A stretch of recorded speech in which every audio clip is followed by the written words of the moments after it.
Is it possible to be an associate writer either part-time or full-time, and can you be remote or can you be on-site? Do you have to be on-site? So this question is a comment from one of my videos where I talk about what an associate medical writer is. And it's a great question because you can be an associate medical writer either part-time or full-time, and you can work remotely or you can work on-site.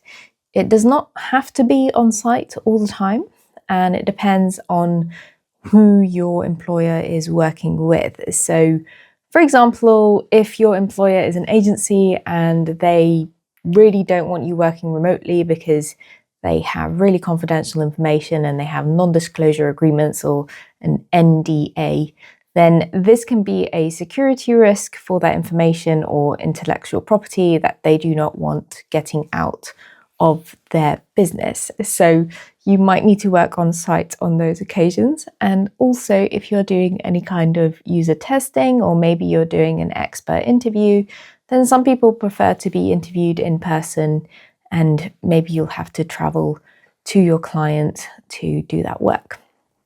The other thing is that it's much more difficult to find a part-time role than a full-time role as an associate medical writer. And this is because usually there are not many of these positions available. And that is because when somebody becomes a medical writer, they will usually stay in their job for a really long time. And this means that the turnover for medical writers is quite slow or quite low. And in future, there will probably be more kind of artificial intelligence integration in the work pathway. So this means people will be using AI more, and that means that the work which is kind of routine, maybe things like research or digesting information or simplifying information or summarizing it, might be given to an AI chatbot or AI generator. And this means that associate medical writers might not be needed. And so I would say that if you want to become an associate medical writer, don't feel disheartened. But if there is a position that you really want, then check that you're going to get training, and also that there is possibly a full-time medical writing position at the end of your training.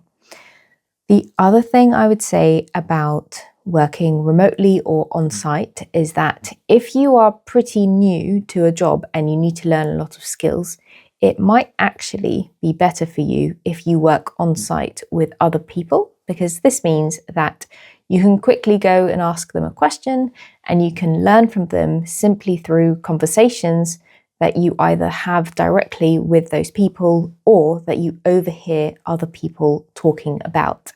And this means that you become familiar with the language that is spoken around you, because there is kind of a medical communications or medical writer language or lexicon, if you like, that you will need to learn. So when I started as a medical writer, there were lots of things that I didn't know, especially lots of words.